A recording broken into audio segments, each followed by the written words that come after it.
2010 সাল মহারাষ্ট্রের মফস্বল শ্রীরামপুরের এক ফটোগ্রাফি স্টুডিও মালিকের ছেলে একবিংশ শতকের আগমনের সাথে সাথেই ভারতীয় ক্রিকেটের ইতিহাসে শ্রেষ্ঠ সংস্কারক অধিনায়ক সৌরভ গাঙ্গুলির হাত ধরে ভারতীয় জাতীয় ক্রিকেট দলে প্রতিষ্ঠা পেলেও আন্তর্জাতিক ক্রিকেট ক্যারিয়ারে প্রায় এক দশক পেরিয়েও শেখার ইচ্ছা হারাননি তিনি জাহির খান। বাঁহাতি এই ফাস্ট বোলারটি লক্ষ্য করলেন যে দক্ষিণ আফ্রিকান পেসার চার্লস ল্যাংভেল্ড একটা রহস্যময় ডেলিভারি করছেন। স্লোয়ার বল করছেন, কিন্তু বলটা হাতের পেছন দিক থেকে ছাড়ার পরিবর্তে সাধারণ ডেলিভারির ভঙ্গিমায় একই গতিতে হাত ঘুরিয়ে আঙুলের গাঁট দিয়ে বলটিকে ঠেলে দিচ্ছেন। ব্যাটসম্যানরা বোকা বনে যাচ্ছেন। ডেলিভারিটা ভারতীয় পেসার জাহির খানের খুব বেশি মনে ধরল। প্র্যাকটিস করতে শুরু করলেন নিজের মতো করে। সে বছরের টি-20 বিশ্বকাপে অস্ট্রেলিয়ার বিপক্ষে বলটা প্রথমবার ব্যবহার করলেন, কিন্তু মারকুটে অজি ওপেনার ডেভিড বলটিকে লং অফের ওপর দিয়ে গ্যালারিতে আছড়ে ফেললেন। জাহির খান বুঝলেন এখনও পুরোটা রপ্ত হয়নি। চলল আরও বেশি বেশি করে প্র্যাকটিস। কাটল 2011 সাল। ডেলিভারিটা নিখুঁতভাবে রপ্ত করার পরেও সামনে দেশের মাঠে অনুষ্ঠিত হতে চলা আইসিসি ওয়ানডে বিশ্বকাপে চমক হিসেবে ব্যবহার করবেন বলে 6 মাস কোনো ম্যাচে ডেলিভারিটি করা থেকে বিরত থাকলেন।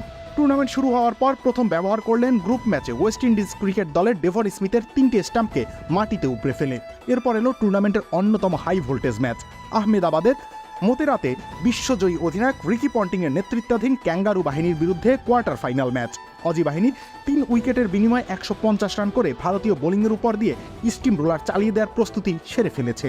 ক্রিজে মিস্টার ক্রিকেট খ্যাত মাইকেল হাসি হাত খোলার অপেক্ষায়। অধিনায়ক মহেন্দ্র সিং ধোনি তার বোলিং বিভাগের বিশ্বস্ত সেনাপতির হাতে বল তুলে দিলেন। জহির খান প্রয়োগ করলেন তার মোক্ষম অস্ত্র নাকল স্লোয়ার।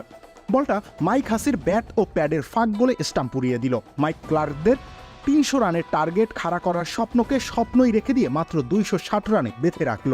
10 ওভার বল করে 53 রানের বিনিময়ে সংগৃহীত 2 উইকেট। পরিসংখ্যান কোনোদিন বলবে না যে ওই 60টি বলের মধ্যে একটি বল ছিল দীর্ঘ 28 বছর পর ভারতের বিশ্বজয়ের পথে সবথেকে গুরুত্বপূর্ণ ডেলিভারি। পরিসংখ্যান বলবে না যে পেস বোলারের আকালের এই দেশে কিংবদন্তি কপিল দেবের পর একমাত্র বিশ্বমানের পেস বোলারটি তার দীর্ঘ ক্যারিয়ারে বারে বারে প্রমাণ করেছেন যে পেস বোলার মানেই শুধু গতি আগ্রাসন নয়, বরং সংযম, আত্মনিয়ন্ত্রণ, নিখুঁত হওয়ার খিদে, সর্বোপরি মস্তিষ্কের সুব্যবহার আবশ্যক। তাই তো ক্রিকেটের ঈশ্বর সচিন রমেশ টেন্ডুলকার এই জহির খান সম্পর্কে বলেন, ও এমন একজন বোলার যে ব্যাটসম্যানদের ভাবতে বাধ্য করত। রবিউল ইসলাম রনি, খেলা 71।